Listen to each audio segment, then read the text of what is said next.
It's the Sean Widmer Podcast. It's a journal by someone that just really doesn't like to write. It's day late. It is $1 short. I guess that's the saying. I don't know where it comes from, but that's where we're at today. Thank you for your patience. The Monday podcast getting posted on a Tuesday if you are someone who listens as they are released. I apologize. We had a busy weekend here at the Widmer house. We'll get into that here in a second. And because of it, some tears were shed. We'll get into that in a second as well. We start the podcast off by thanking everyone who makes it possible, the Patreon members of the Sean Widmer Podcast over at patreon.com/Sean Widmer Podcast. Thank you for your support, which means that this podcast can continue. Thank you, thank you, thank you. Trivia is up there. We are, working on other stuff on there. Got a video up there today on the Patreon. And, you can go over there and check out what the Patreon has to offer. But just know that the main thing is you're helping keep this podcast going. So thank you so much again for that. We also then go to iTunes where we look for any 5-star reviews. If there's a new 5-star review, we read it here and we celebrate it. And if there's not, which there isn't most of the time, that means I have to come up with a shout out. And today, the shout out goes to someone who I wish I could call right now, but I know he would just ignore the call. I've asked him to be on the podcast multiple times, and he just ignores it. I think he said no one time, and then has just ignored it since then. My buddy Walter, tonight is our fantasy football draft. So I'm recording this at 9:33 on Tuesday night, the 26th, or Monday night, the 26th of August will be released on Tuesday. And at 10 o'clock, local time, 7 o'clock back on the West Coast, we've got our fantasy football draft, my first of the 2 leagues that I'm in. We'll talk more fantasy football later on this week, but it's my first draft tonight, and I'm the 9th pick, and I have not done any research this year. In fact, I spent all of my fantasy research on fantasy soccer, a league I'm in with Kenny, because I crave, dropping my microphone, I crave kicking Kenny's booty in fantasy sports. And he's better than me at this fantasy soccer thing. So I spent a lot of my time this weekend looking at that as opposed to looking at fantasy football. And we'll see how that goes this week with my 2 drafts. I'm hoping that it goes well. This is a very fun league that I'm in. This one with Walter, it's very active in the chat. Our messenger, our text message thread gets going, and I really enjoy that. So I'm excited about it. Another year of this. They invited me into this league probably 3-4 years ago. This is either my 3rd or 4th year in this league, and it's been a really fun league to join. In the addition with the league I'm in with Andy, Max, Jeremy, Chris, Jalen, Graham, Matt. I'm forgetting someone important, but they must not be that important because I forgot about him. Probably whoever won it last year. Other than that league's my longer standing league. I don't know exactly how many years that one is. One of the biggest bummers, I said we'd talk fantasy football later. I'm still bummed that Kenny and I disbanded our league from 1997, where we had just Kenny and me in the league, which meant we had 2 of the most superpower teams of all time. But it took us 6 hours to compile the scores throughout the week for our teams because we had dial-up internet in Venezuela, and we had to figure out how to find box scores. And in 1997 on the internet, that was near impossible. And it took so long for box score pages to open. And we couldn't do it all in one sitting. We could do like 3 games at a time, and then we'd have to get off of the internet, and then the next night get more. It was crazy, but we loved it. I'm mad that league doesn't exist anymore. But shout out to Walter in the fantasy group. We're not talking fantasy football here. I am a proponent of, now as I've gotten older and been in a lot of fantasy football leagues, I am a proponent of keeping the same team name forever. Okay? I think I probably used to come up with a clever name at the beginning of every season, and then maybe occasionally do the thing where you switch your name a bunch during the season, which is now my least favorite thing anyone can do. But just a little memo to anyone who's in a fantasy league that maybe is in its early stages of life. It's really smart to keep your fantasy team the same forever in a league you're going to be in a long time, because that's how you build up rivalries. I will tell you, I have rivalries against people in the leagues, but there's also weeks where if you've changed your team name 30 times, I don't know who you are. And sometimes the week's busy and I don't look at, okay, I'm playing against this team and I'm not looking at who the coach is, but I don't recognize the name. Now, if you keep your name the same always, I know who you are and I get mad at you. And then we talk trash all week. So just a little old guy tip to fantasy football leagues. And I know it may not be, you may be like, look, I've got a clever name every year. I'm super clever. I'm the most clever of clever. Okay, you're not, but I'm glad you think so. Just potential. Keep your team name the same. And also, if you are somebody who gets a trophy, it looks real good when your team name is the same every year. If you are winning a lot, to have that same team name on a trophy a lot, it looks way cooler. It does. It looks way cooler. I know you're like, well, my name will be on there. I understand that. I'm telling you from seeing a trophy with the same name on it, not mine, it looks way more intimidating. You look like a dynasty. All right, that's all I got. There is no fantasy football talk today. That means something's not going to get talked about today on the podcast. I apologize. So shout out to Walter in fantasy football. Real quick, Dan Wilson's the new manager of the Seattle Mariners. Why is that important? Well, because Dan Wilson is my favorite Mariner of all time who's not named Ken Griffey Jr. Dan Wilson is the only jersey I've ever owned. Dan Wilson is the first real Mariners jersey that I ever owned. Dan Wilson was someone who I tried the hardest of any athlete to get on my radio show and got him. One of my favorite interviews, even though the interview wasn't great, it was one of my favorite interviews because it was Dan Wilson, and he gave us his home phone number, which Scott Ferguson and I called one night randomly before or after the show 24 and got the voicemail and then didn't quite hang up in time. So left like two little boys going in the phone giggling because we had called Dan Wilson's voicemail. He's my favorite. I love Dan Wilson. And so the fact he's the manager for the Mariners makes me very excited. I love that. Is it going to be a good thing? I don't know. I have no idea. I was actually wondering what sports manager slash coach means the most and means the least.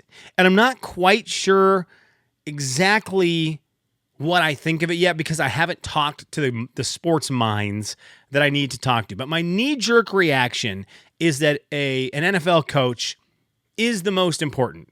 And I think they are calling more individual plays. I understand you've got the coordinators way up top, looking down, calling in plays on offense, but they are also making play calls, running clock management, making substitutions. I think that a football coach really affects a game the most. I think baseball people will scream that it's a baseball manager, and maybe it is. You've got to know when you're going to pull guys. You got to know when you're going to pinch hit guys. You got to know when you're going to pinch run guys. I think there's a ton of strategy in baseball. So I hear baseball people probably screaming baseball. I still think football is number one, and then I do think baseball is probably right behind them. I don't know enough about hockey coaching to know how that goes. And I love basketball. Basketball is my favorite sport, but I do believe that it is the sport that is least affected, still affected, but least affected in this conversation, especially with the big sports. I think that it's more important for a baseball and a football team to have an amazing manager. I do think that than basketball. Not discounting basketball coaches. Again, this is just a comparison, so it's not like, I always do this. I always caveat it because of my years in radio dealing with people, and I need to just stop at some point, and all of us need to understand that we're smarter than dum-dums. When I say basketball is less than football and baseball, I'm not saying they're the stupidest, dumbest, most worthless coaches ever, which is what you heard. No, I'm just saying they're great and important, but not as important as the other ones. Is everyone okay? Can we move on? Congrats to Dan Wilson. I'm excited about it. I am excited about it. I love Dan Wilson. Okay. My son we were sequestered out of the house this weekend. At the beginning of the weekend, my son came down with a little bit of a sickness, and we've got a 6-week-old, 7-week-old now in the house, and it was just not the thing to have a sick kid around the baby. And it was just a sickness that would not have been good for a baby, an infant child to have. So we had an opportunity, and we're fortunate about this. My in-laws live here in town. They're out of town. And so we had an opportunity. We asked my mother-in-law, hey, can Huck and I go to your house and sort of shack up there and stay away from the infant? And my mother-in-law was like, yeah. So Huck and I spent the weekend at Nana and Papa's by ourselves, boys trip to the in-laws. And it was great. We had a ton of fun. I mean, besides him not feeling good, it was kind of a 24-hour thing. It looked like, I thought it was going to be worse. It was kind of a 24-hour thing. So we stayed an extra day just as a precaution. And he was totally fine. We had the most fun, just a fun bonding, something I needed, a fun bonding day for Huck and Dad at Jay and Lisa's. And, we swam and we played Hot Wheels Ultimate Garage. My son can play Hot Wheels better than any kid I've ever seen play Hot Wheels. He doesn't need much. My in-laws have a ton of grandkids. So when you have 10 grandkids, you have collected a ton of toys throughout 10 years of being a grandparent. You've collected a ton of toys. So their basement is just jam-packed with 10 years of toys for the grandkids. And that means there's a lot of opportunity. But my son only needs the cars and this Hot Wheels Ultimate Garage. That's all he needs. And we raced every single car for hours over and over, individually grabbing a car, racing it 4 times, talking about the car, setting it aside, grabbing the next one, racing it 4 or 5 times, setting it aside, lining them all up. So there's like 30 cars lined up in a row at the end of it. And 2 hours have been spent discussing cars and the track and all that stuff. It's crazy how my son plays with it. But it was really fun to get to bond with him. Now, one thing, and I do have some beef with my son Huck, and it's going to make me walk something back. Now, it also is going to validate something, but I do believe I owe a bit of an apology to the creators and supporters of a specific movie. Because my son, out of nowhere, and I dang him for this, he has fallen in love with the movie Up. And it's just because there's balloons coming out of the top of the house, and he thinks it's so wild that this house is flying through the sky with balloons. He just can't get over it. So he wants to watch the balloon movie all the time. He loves it. And I have been on record as saying the saddest movie is Up. Not counting The Notebook. The saddest movie is Up. And I've said that for a very long time, and I stand by it after my son has made me watch it multiple times over the weekend. It is the saddest movie. Now, the thing I need to walk back, for the longest time I had said, it's the saddest movie, but it also stinks because the middle of that movie sucks. And I might have been a bit harsh on that. I still do not think that the meat and potatoes of that movie, them going to Paradise Falls, finding Kevin the bird, running into that guy with all of his dogs who's trying to find the bird, it's not as bad as I thought it was originally. But it's not great. It's good, though. It's good. I'm going to say good. And it really then hammers home the point that this really is the saddest movie, and it needs to be in more discussions from me on all-time great Disney movies. We talked about my favorite, the top 5 Disney movies since 2000 a couple months ago. I stand by that list. I do not think Up makes it in the top 5 there. Again, all you heard me say there was that Up's the worst movie of all time. That's not what I said. It just doesn't make the top 5. But my goodness, that movie, man, that movie, it is a waterworks movie. The stuff I'm going to do scene is absolutely gut-wrenchingly sad. The movie kicks off with real sad, right? I mean, really, really sad. You've got little Carl, little Ellie playing together and then falling in love, getting married, and they do the quick snippet pictures that include Ellie losing a baby, which is just wildly crazy to throw into the beginning of this movie of like, hey, here's 2 Explorer kids who are living it up, who have the whole world is theirs, dead baby. And you're like, what just happened? Oh my gosh, reality. And so you're already like on edge. The beginning is so sad, and then they rally through it, and they continue to be in love, and she keeps doing his tie, and they work these jobs as just kind of regular jobs, but it doesn't matter because they're in love, and then he starts to realize, oh, we didn't get to go to Paradise Falls, and the sadness kicks in. He decides this is what we're going to do. And of course he's too late. She gets sick and she dies. And you're like, this is how the movie starts. It is so sad, right?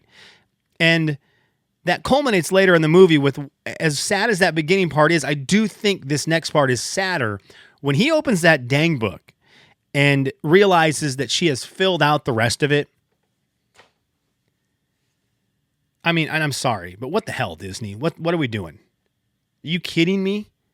What are we doing? What do we do? My child wants to watch this movie. I shouldn't be sobbing on the couch next to him when Carl is thumbing through all the things that he provided for Ellie that have made her so happy. This stuff she's going to do, this lady who just wanted adventure, found her adventure, and it was nothing like the adventure she planned, and it was everything she wanted, and it leads to go find your own new adventure, whatever she says, love Ellie. And it's like, what the heck just happened? Why am I absolutely sobbing, outwardly, vocally sobbing to the point where Huck's like, hey, you big baby, shut up, we're watching the movie. I'm like, dude, how are you not crying, bro? You cry all the time. How is this the one time you're not crying, bud? So sad. But there's a lot of things that I took away from the movie as I watched it 50 million times this weekend with my son. I want my kids to have that scrapbook, right? I think that's one thing as a parent, you look at it, you go, okay, look at Carl and Ellie had this relationship, and Ellie had this scrapbook, and it was the things she loved. And whether it's a real scrapbook or not, I hope that my kids have like a mental one of I have all these cool things that I like, and then I want to do more, and mentally or physically I'll fill this out as it goes on. And it was also a thing from me and my wife, right? Like, we didn't start out dating as kids. But it's like, well, we can still create our scrapbook. Like, you don't have to be tiny kids all the way to adulthood. It's like, we have 3 kids now, and we can start filling out our scrapbook of all the things that eventually we'll look back on and go, that was great. That was a great adventure. That was an awesome adventure where, we took the kids to Disneyland, and it was chaotic and crazy, but it was fun. I'm going to have one coming up where we're going to go camping. And it's crazy and chaotic. And then the little things, like we had the birthday party, and we went to Jan Lisa's and swam as a family, and it was tons of fun. Like, we have all these things we can put together. And I mentioned Disneyland and like things like camping and maybe big trips to like Washington. But my number one takeaway from Up is, now I've gone too deep into this movie, and I've only got 10 minutes till my fantasy draft starts. My number one takeaway from Up, and something that I think is so valuable, and it is the boy, whose name I don't remember, he says it. When again, just more sadness, right? His mom and dad are divorced, or his mom died, or something happened where the parents are split up, and dad does not have time because he's working all the time. He doesn't have time for the boy.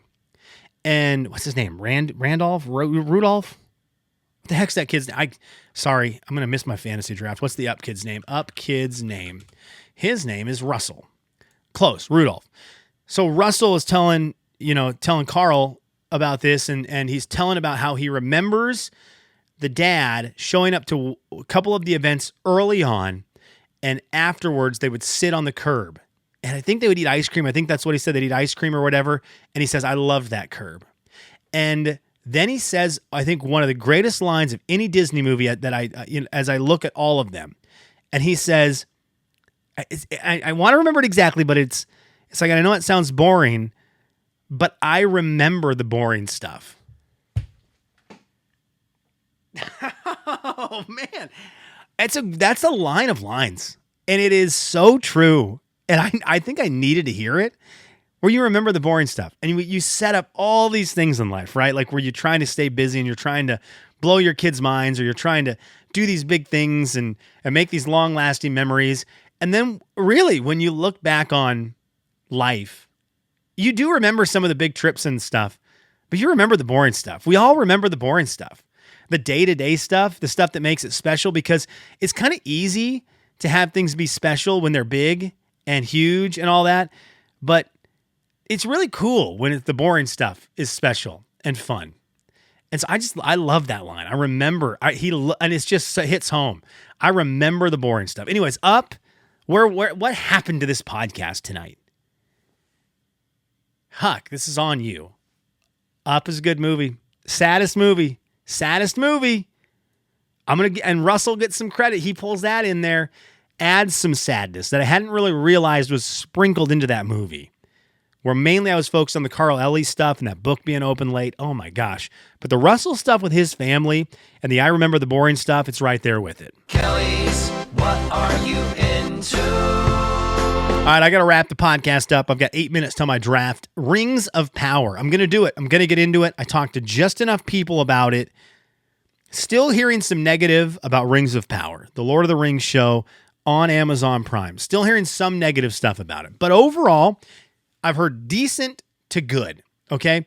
And I'm curious about it. I really love Lord of the Rings because I have blood going through my body, and I'm interested in it. When the first season came out at a wild time. In fact, it came out when Anna and I were in New York, staying at Times Square, and right outside of the window of our hotel room were the Times Square's billboards, and one of the biggest ones was the fact that Rings of Power was coming out on Amazon Prime. And so that I will always think of that with Amazon Prime. And then I saw one negative review online, and that was it for me. We got really busy. We went home from New York. It was the start of football season. I had some stuff I was doing with Eastern football, also just football in general, and I kind of lost the timing to watch Rings of Power. And then, like I said, I heard just enough negative about it. So today, when I was talking to people in the last couple of days, I've been talking to people about it. Some people were still negative on it, and some people were like, yeah, it's okay. But I'll give Dr. Kenny Beefus, my friend since childhood, the most credit because he is a diehard fantasy reader, whether it's sci-fi fantasy or old heroic fantasy. He loves fictional books in that world. And he said, great show, you need to watch it. And as soon as Kenny said it, I was like, okay, Rings of Power. So I'm going to be in on Rings of Power. Excited for the new season, even though I haven't even watched the first one. That's where we're at. Let's read some comments, shall we, before we get out of here tonight? Off of the website, seanslife.com. Ian said, listener letter. Oh, I wish I had the jingle. Listener letter. You wrote it down. You picked it up and we're reading it now. Gonna find out if we can help at all. Gonna see if we can help the girl. It's gonna be fun. It's gonna be great. Don't wait. It's listener letter. Don't you know? We're reading it here on the Sean Wimmer podcast. Okay. Dear Sean, I need help from the community here. Anyone have any ideas, good or bad, on how to deal with yucca plants that keep growing back after we dig them out? Going in for 4 years now. Oh my gosh. Okay. Green thumbs. Any help with Ian there? Yucca plants. Anyone? Can anyone help? Ian, I would love to help you out with this. We'll see if someone responds. Sean'sLife.com is where you can comment. Ron said this, and Ron had just gone back to work first time in 4 years. He said, so far, I've only had to go to the office once. It's great to see my coworkers in person again, and we're seated next to random other departments. So it'll be good to meet some new people. As for what to put on your desk, I'm into a lot of geeky things, so I have a lot of comic book and movie-related figures and sports-related stuff that I like to put on my desk. Also, pics of the family. It's nice to be surrounded by things you like. I've got my daughter's artwork is what's going in my room. I've got a couple pictures she painted, so I'm taking those. I need a couple frame pictures of the family, preferably like one with my wife and then one with the kids. That'd be kind of awesome. And then I might take like a couple books. Like I just have like a bunch of books that I do use, but like this book right here, it's one-shot wonders for like role-playing games. I've got some good basketball books I could take in. And then you look smart. Do you? I don't know. Do you look smart if you have books, or do you just look like someone who had too many books at home and you're trying too hard? Yvonne said this over on Spotify. Boys will be boys. Having two boys myself, I think I told them a couple times, but gave up. I would buy one of Olivia's paintings if it was on canvas. Maybe not $325, but something. She could do that instead of a lemonade stand. Ooh, I like that, Yvonne. I saw some of that Anna posted of her artwork. She's doing great. Love your family. Thank you, Yvonne. Yeah, Olivia's stuff's actually not terrible. It's kind of good. I kind of like it. Now I'm her dad, so I'm biased, but I enjoy it. I'm going to take some to work. I'm proud of it. Proud of that girl. Okay, and Roberta said this over on YouTube. Little boys are born with a handle. They are going to hold on to it. Good luck, Anna. Anna has done great, by the way. She's realized that, especially now that Huck's going to the bathroom, she's like, do your thing. Just make sure you're going to the potty. Good luck, Anna. Learn to turn a blind eye to it. On my desk, I always had... Oh, okay. On my desk, something I always had was a nativity scene. This relates to a teacher who had a mistletoe in her classroom. Her thought was that we should have the spirit of Christmas all year round. I agree, so I always have had a small nativity just to remind myself. Okay, Roberta, unfair. You know I love Christmas. You can't come in here with an amazing Christmas idea, because that's all I'm going to do. And I'm going to put lights up. Keep them up year round. That's a great idea. I love a little Christmas on my desk year round. That's a great idea. Okay, thank you for listening. Sorry it was a day late. I've got 2 minutes till a fantasy draft. I got the 9th pick. I don't even know who's available. LaDainian Tomlinson? All right, have a good night.